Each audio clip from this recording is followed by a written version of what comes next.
Just takes a little effort, we can work it out. These things go hand in hand, know what I'm talking about. But can we have one without the other, one without the other, yeah. One without the other, one without the other, yeah. We made it through the test, yeah. Strengthening love and sex. We made it through the test, strengthening love and sex. What's going on, everybody? We are back. We're back. Man, that last episode, like Dr. Dre said, time for the next episode. Yes. The last episode was amazing. We talked to the Lopers about being blended and winning. And hopefully, if there's some married couples out there that are trying to put together two families, you need to catch that last episode. It will bless your life. Tonight is no different. We're going to talk about CPR for your marriage. Baby, is there ever a time where you saw a marriage that needed some CPR? Oh my gosh, yes. Total restoration, total renewal. So many couples that have really been in need of that CPR, and we want to give you some things to think about so that you can come to our conference. And we got this conference coming up on May 19th. I believe May 18th, 19th, and you want to be a part of it. But tonight, we've got the experts in the building who've been going around the country, around the world, teaching on this subject, on CPR for your marriage. So we want to welcome back Joaquin and Stacy Loper. All right, welcome back, y'all. Part two. Yes, part sir. two. Yes, sir. What you gonna do? Y'all, help us out. Why is it necessary for CPR for some of the marriages? What are some of the characteristics of a marriage that's in need of CPR? A marriage is going through a medical emergency. Like, you guys can't communicate with each other. Nobody is implementing any type of action. There is no date nights going on. You're passing each other like ships in the night. Wow. I have one word: neglect. Neglect. Neglect. And I mean, on every area of your marriage can be neglected just from pride, immaturity, ignorance about marriage, not having anyone teach you this. And it starts from the beginning. I think every marriage needs to start out with CPR. But I think it's a construed viewpoint of what marriage is about. When you get married, you start over. And people don't realize that we're looking at each other as two grown individuals, but we're not grown in the sense of husband and wife. Right. Wow. So if we don't start out with CPR, you're going to need it eventually. Yes. And CPR stands for Christ Procedures for Resuscitating Your Marriage. Okay. That's what it is. It's Christ procedures. And when we don't start out knowing what those Christ procedures even look like, we're leaving our marriage on the floor gasping for air. Wow. Hence, while we have it, we were flatlined. Baby. Year one. And I didn't want to do the compressions. I didn't. I wanted to choke. I wanted to choke. I'll trick him, you know. You know what's crazy is y'all talk about that. This image comes to my mind. We were able to go see the movie premiere for Big George Foreman. Got to go see it. Okay. Yes. And I'm not spoiling the movie because if you know George Foreman, you know this happened in his life. He died on the table. Oh, wow. After a fight when he was 28 years old. He literally died on the table after he lost his fight. And he came back to life and he said, "Jesus is in me, I gotta go get in the shower." His team thought he was dead. He says, "I was dead, but God brought me back to life." And I think a lot of people don't know their marriage has flatlined. That's it. A lot of people don't know they dead. Yep. Was that movie Sixth Sense? Y'all remember that movie back then? Yes. I see dead people walking around. I see dead couples. Yes. We see it all the time. Walking around. They no PDA, no public display of affection, no date nights, communication non-existent. They just don't know they dead. Because they get used to. They normalize it. Yes, they normalize it. Oh, we have sex once every 2 months. What the? Child, please. When was the last time y'all been on a date night? Oh, we have kids. We don't have date nights. What? Come on now. What is your viewpoint on that? Man, we go through the whole spectrum of why your marriage needs CPR continuously. And that's the problem. We get to a point where we think, I have it under control. and you don't love her differently every day. You don't love him differently every day. Give that person CPR before they need it, for real.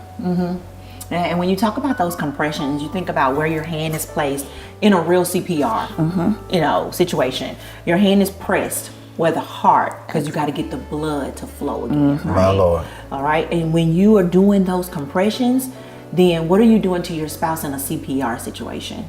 Okay. You are getting their heart. You're getting them to breathe again. Okay. Because when you do the compressions, you got to come back, and then what do you have to do? You got to breathe air. You got to open up the airways so that air can get down to give the heart the oxygen that it needs. But y'all know what most couples do? They're taking the oxygen away. Yep. They're not speaking life into their marriage. They're speaking death because they feel like, well, you should know what to do. We've been married 10 years. And that's a statement that really intrigues me, but it also kind of infuriates me when people say you should know. Oh, yeah. Who I met 18 years ago, almost 20 years ago. Wow. There is no way that our marriage could sustain off the love or lust we had then. Yeah. To make 18 years. Right. Yeah. I've had to relearn her, revisit knowing her, and get to know her on a whole nother level in order to even be able to give CPR. One thing the doctor asks you when you go to the hospital is they say, what is your background? Do you deal with anything from your family's past? My Lord. Your past. So if I don't know your past and even what you're dealing with now, how can I treat you when it's time for me to speak life into you? You better talk, man. Or to help you breathe again. You know, I was talking to my dad today. He's getting ready to have another surgery, a knee surgery. Okay. And I said, Daddy, talking about body counts. I was like, Dad, how many surgeries have you had? Wow. And he said, well, son, I had 2 hip surgeries. I had a hand surgery. I had a procedure on my heart. I said, I need to know because we share the same genetics. Right. So I'm trying to anticipate. And he said something key. He said, well, son, my body's been through things yours didn't have to. Because he was in the I war. went to the Vietnam War. Yeah. And so, but what's true in the physical is also true in the spiritual.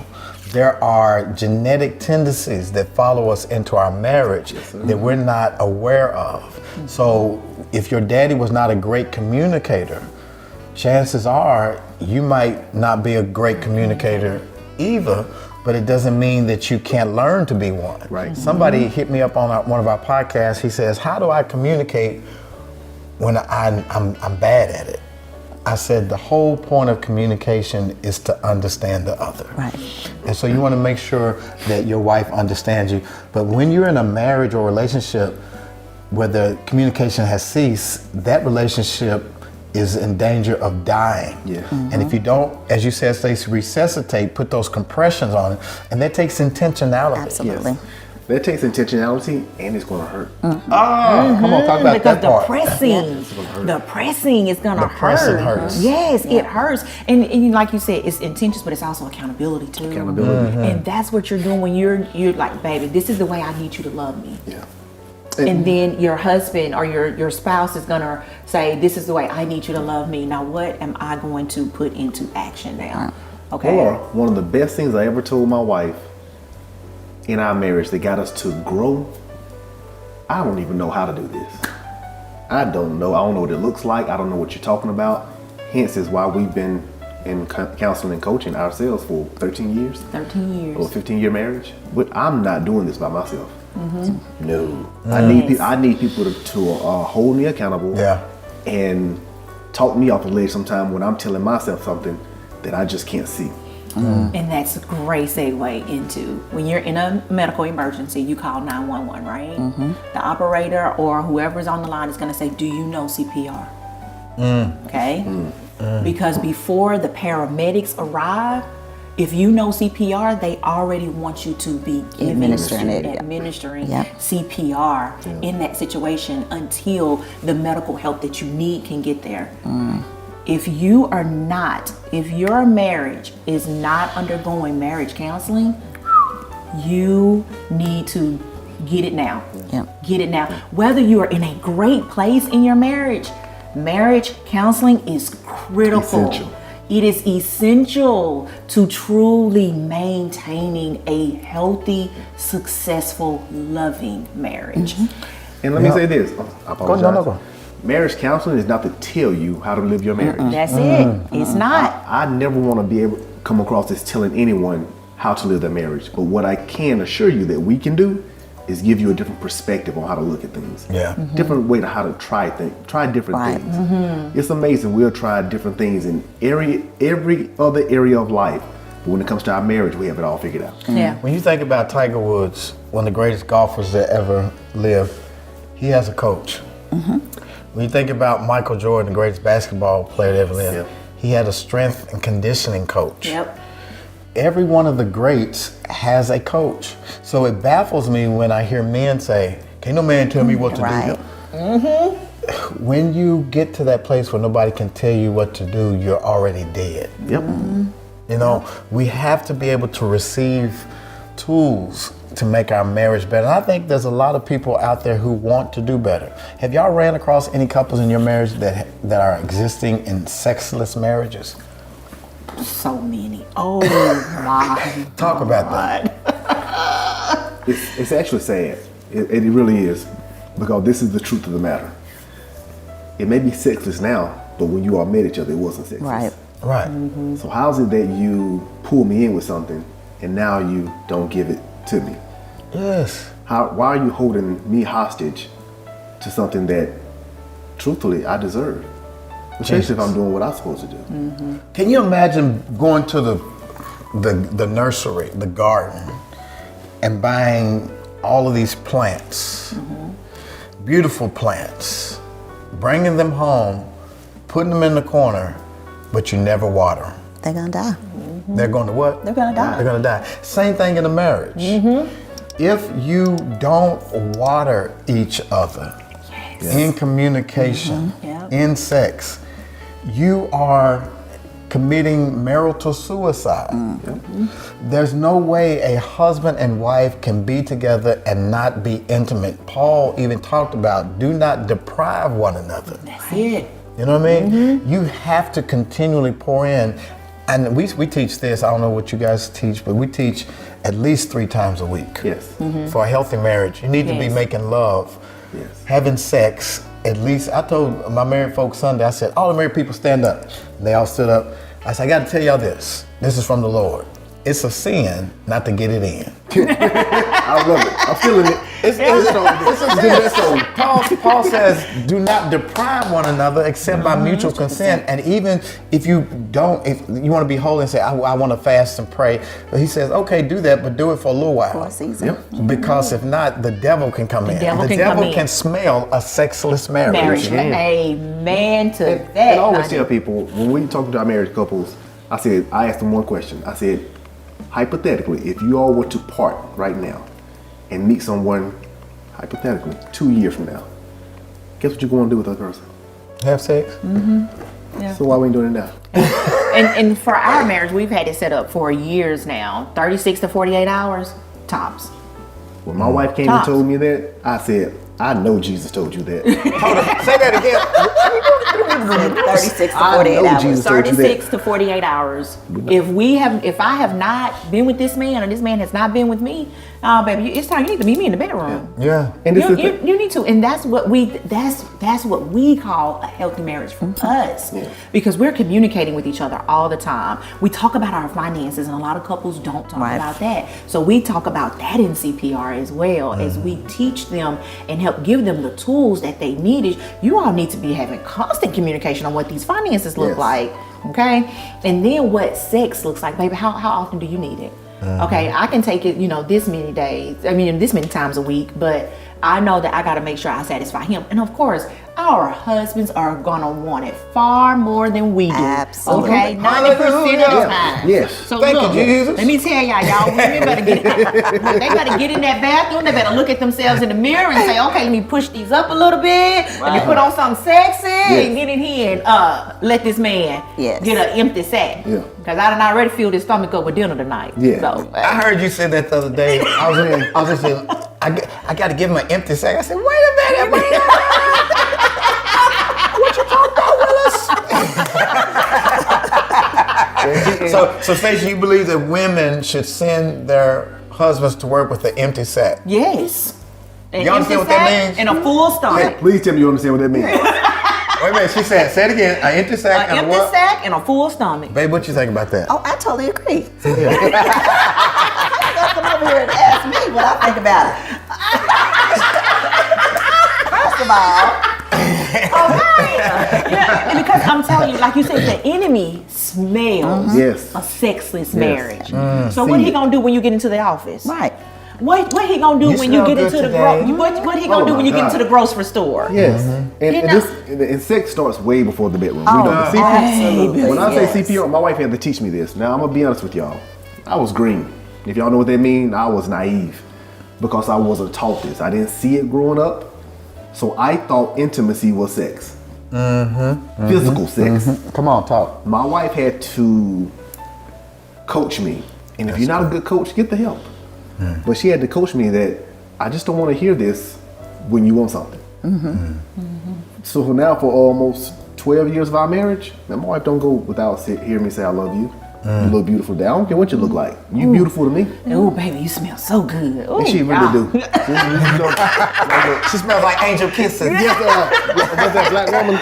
He'll text me like, baby, I can still smell you. Yes. I was like, let me tell y'all better know how to hype your, you better hype your Hype your man. bestie up. Hype your bestie up. Yeah, you better know how to hype your bestie up. And I'm telling you, Dude. when my family tells me that, man, Stacy talks to you and makes you feel like King Kong, she's not lying.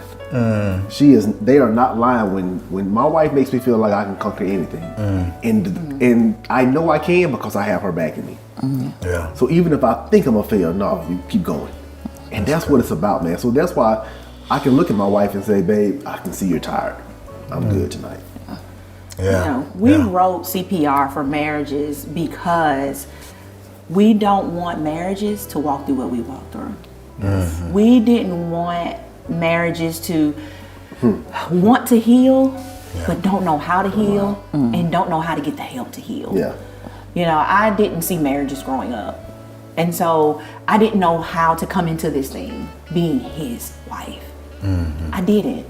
So we needed our coaches, our counselors to help us, and they are still to this day, like he said, 13 years later, they're still our counselors. That's awesome. And when we talk about, you know, CPR for marriages, we knew that our marriage at one point was on its deathbed. And if we did not do something about it, we had a choice to make in it.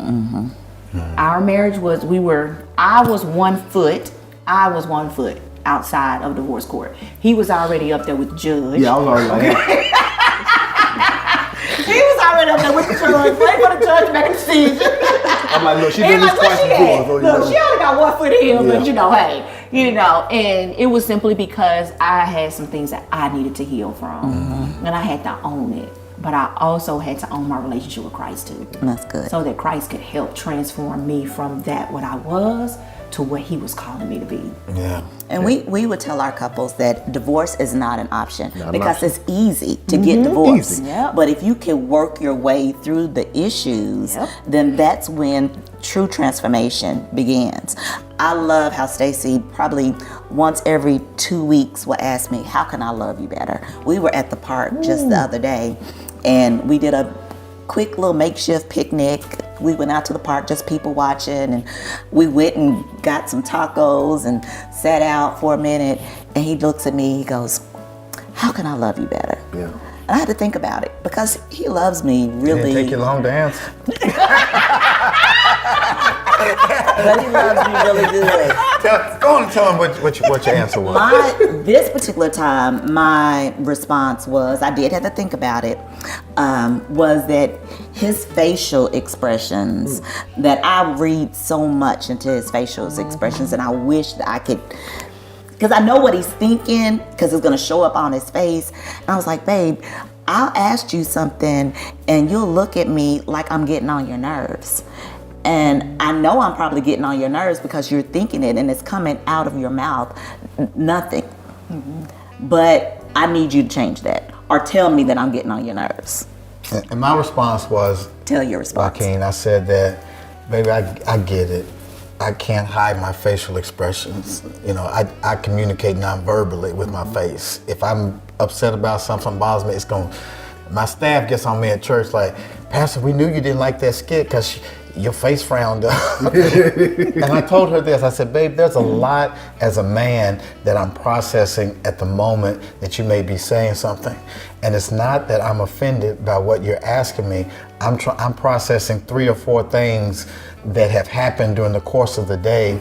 And your question just came at that time. But what I'm going to try to do from here on is to separate what you're trying to say to me versus what I'm already processing in my head. So I'm glad you brought it to my attention. But it's those kinds of dialogues that are necessary for the health of your marriage. Whereas some people go through marriage and they just go to that default of what's wrong? Nothing. Right, knowing that it is something. And you swallow all of this stuff, and before you know it, it sets up resentment between the two of you, and there's a wedge. It keeps getting larger and larger and larger until you're at divorce court. And then people say, I love them, but we just can't make it together. No, and I always tell people, love does not just hold a marriage together. But if I'm receiving CPR, she has to be the one giving it. We both have to be working in this thing, whether I'm receiving it or she's giving it or vice versa. So guess what? I have to know what to do for her. Wow. And facial expressions. I'm horrible with facial expressions. But this is what I told my wife. And this is about 10 years ago. She said, she read my face and said, you know what? I'm gonna just shut up. I'm gonna stop talking. And it offended me. And I said, first of all, you're my wife. Don't you ever say you're gonna shut up talking to me. I said, always talk to me, build me, but do me a favor. Allow me to process and then allow me to respond. Don't read my facial expressions. I said, my facial expressions are not as important as what you have to say. Let me process it. And then let me apologize for my facial expressions. So now, if we're doing a session or we're doing anything, my wife has a thing, she looks at me and she be like, I'm looking like this, I'm like, Hey man, I think me and you need to go get some Botox in our face. Because then you're gonna be looking like this all the time. She said, but this is the thing, I have to be receptive to her growing me. Yeah. And despite how I'm feeling, put your feelings aside. Man, my feelings have nothing to do with me being a husband. When it comes to being groomed, it's gonna hurt. Yeah. I go to the gym to grow. Right. So why don't I want to grow? And I drive to the gym. I waste gas. I pay a membership just to go to a gym and spend some hours to grow. Even if I need a spot, I ask a stranger, hey man, do you mind spotting me? But I get to my marriage and say, That's crazy that you say that. I was teasing you because I heard Stacy teasing you the other day about some pants she bought you, and she's like, baby, when you get fine, they really gonna look good. And I was like, wait a minute, you came through the door looking like the Incredible Hulk, all cut up and ripped up, like you know been on some peptides or something. And I said, what is she talking about? And I know then that she was just joking with you about your outfit, but you made a great point that what the gym and working out is to the body is what communication and sex and love and intimacy is to your marriage. So why would you invest all of that for your outer body, but not invest it in your inner body for your marriage? And I think the investment, you know, we tell couples all the time in our Eden Circle, we have a mentor group where we're like, you have to invest in your marriage. You know, whether it's a retreat, whether it's counseling, whether it's a webinar, if you get out of it what you put into it. That's it. And you have to be intentional. Going back to CPR and before the compressions, you have to place your fingers in a certain place to find out exactly where you do the compressions. Because if you place them in the wrong place, you can kill your spouse. So it has to be intentional. Every pump, every placement is intentional. Y'all, let's talk about that real quick. Baby, where do you think some of the placements are that are detrimental? People are hurting more than they're helping. What are some of those pressure points that we should avoid in marriage, pressing in on the wrong thing? The lack of communication is an easy one. I would start off saying the lack of communication, because they don't know how to communicate to one another. And I would be the first to say we as women are difficult because we change. What made us talk last week or what we were interested in yesterday may not be the same as today. And so it is our responsibility to talk to our spouses and let them know what we need. And I would add this to your point of communication. When you communicate wrongly. Oh, absolutely, yes. When you say stuff like, you always. Oh, yes. You never. Overgeneralize.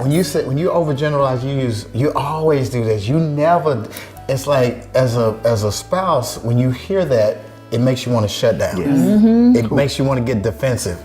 I did A, B, C, D, D, and then it makes, and I've done this, I've been notorious about this. I'll start reminding her of all the stuff that I've done. And she's like, you ain't got to remind me. Because if we want to do compare and list, I said, you ain't got to remember. But what got me going though was when she started with, you always. And so she had to make that correction. She had to change her language. And I had to change my response to feeling like I had to defend myself. And just understand that what she was saying in that moment was, I would like for you to do this. So as opposed to going chasing rabbits about what I've done in the past, let's stay right here. And let's talk about this one moment where you felt like I didn't meet your expectation. And in marriage, an offense is an expectation that has not been communicated and left unresolved. And when you allow offenses to set up in your marriage, it's the death toll. Because what happens with offenses that are unresolved is that it causes the heart to grow cold.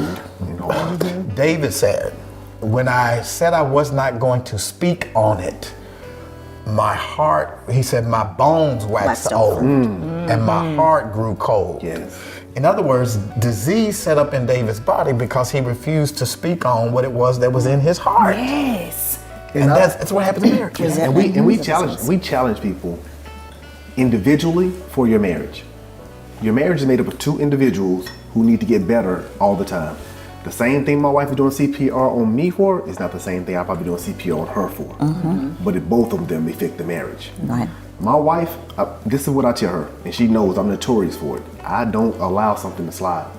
I don't care if we're at church or a gala or a birthday party, but there's a way you approach it. There's a way you deliver it. I deliver it with love because this is what I know. Her intentions aren't to hurt me or hurt the marriage.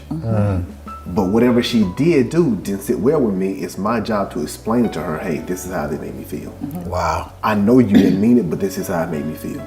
Give her the opportunity to fix it.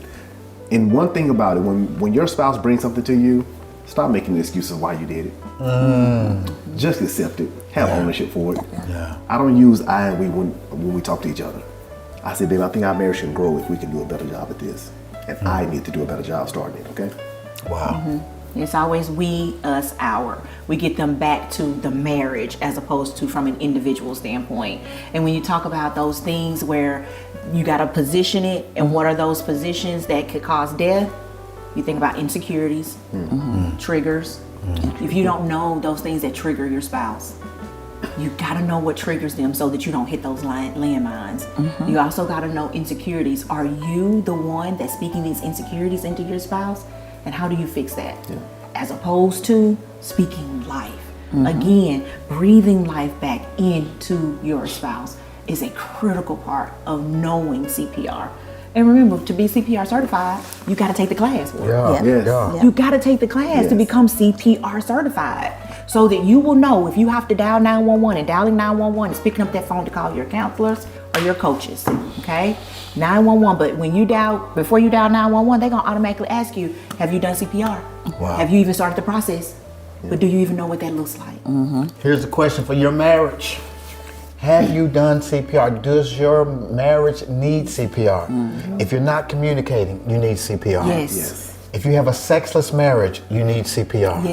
If y'all not dating, you need CPR. If you're not spending quality time with each other, you need CPR. If you've been married for a long time and you've gotten in a rut, You need CPR. So listen, on May, I'm looking at my calendar, man. I want to make sure I got these dates right. On May the 19th and the 20th, Yep. we are going to be with the Lopers. They're coming Yes. to Memphis. They come all the way from Birmingham, Alabama. Yes, we are. And they're coming to Memphis, Tennessee. And if you're in this region, you need to come to this CPR marriage retreat. This intensive is going to bless you. We're going to hang out Friday night. Yes. We got a VIP package where you're going to eat and listen to smooth jazz. We're going to have some drinks. We're going to have a good time Friday night. And then Saturday, it's about doing the work. Yes. We're going to have a workshop that morning from 9 to 4. It's going to be amazing. And so listen, you can go to Eventbrite. Can y'all look in the camera and tell couples why they need to register for the CPR marriage conference? Not just because we're going to be there. Yes, because we're going to be there, okay? Seriously, be there because we have some important information of a 15-year marriage, 18-year relationship that you can get in one night that can truly impact the rest of your life. Amen. You need CPR. You need to come to this conference because you want love, laughter, and hope to be a huge part of your marriage so that it can be healthy, happy, and full of sex. Amen. Yes. Period. Hallelujah. Naked and unashamed. That's right. Look, I was talking to Joaquin about my book, Naked and Unashamed, and I was telling him about some of the good and the bad that came out of it, but more good than bad. He said, Pastor Spencer, I read that book twice. Read it twice. So man, I thank you for reading my book. And we're going to be there with the Lopers. We're going to have a session where we break up and talk to the men and talk to the women. Yes. My wife and Stacy are going to be talking together. I'm going to be talking to Brother Joaquin, and we're going to be talking together. It's going to be an amazing weekend. Yes, it is. So you can go to Eventbrite and register. That link will be up. It's up right now. You can go register. And I'm excited, y'all. Yes. We are I'm so too. excited. So I excited. feel like we done met our twins. Y'all are a joy to be around. Thank you. And we're excited about what God is doing in your ministry. Thank you. Y'all have, as a kids from the hood, we say y'all done blowed up. We done blew up. We done blown up. But I'm thank so you all. proud of you. When I see your light, I'm reminded of the gift of God allowing our paths to cross at New Direction Christian Church. And I'm glad that God has brought it, as you said, brother, brought us full circle. And who knows where God will take us from here. But we look forward to y'all being back on May 19th and the 20th. Tell your peoples now. Oh, we got you. Y'all come and see us. We're going to have a good time. Yes. Go register. And if you got any questions, put them in the comments. We'll circle back. They can circle back and answer some questions. Type them in the comments, and we'll be glad to hit you up. Y'all want to tell them where they can contact y'all? Boom. At blendedandwinning@gmail.com. Amen. Blendedandwinning@gmail.com or our website, blendedandwinning.com. Amen. Y'all already know where we at. Dr. Stacy L. Spencer at gmail.com or on our YouTube channel, Dr. Stacy L. Spencer, and under our channel, Strengthening Love and Sex. Joaquin, Stacy, thank y'all. Thank you This has all. been Thank so you. amazing. And congratulations on that grandbaby. Yes. Don't spoil it too much. I'm not going to make no But I'm going to call you for notes. Thank you, Thank you sis. so much It is for our having us. pleasure. It's an honor. Thank God y'all bless so you much. guys. Listen, go to our podcast and subscribe. Go to Spotify. Go to Apple, Google. We're on all the all the podcast platforms. And if this was a blessing, please share this with your constituents, your family, your friends, people who want to strengthen love and sex in their marriage. And we'll see you on May the 19th and the 20th at New Direction Christian Church. Go register today. Y'all, thank you so much. Our pleasure. Awesome. God bless. Awesome. Just takes a little effort, we can work it out. These things go hand in hand, know what I'm talking about. Can we have one without the other, one without the other, yeah. One without the other, one without the other, yeah. We made it through the test, strengthening love and sex. We made it through the test, strengthening love and sex.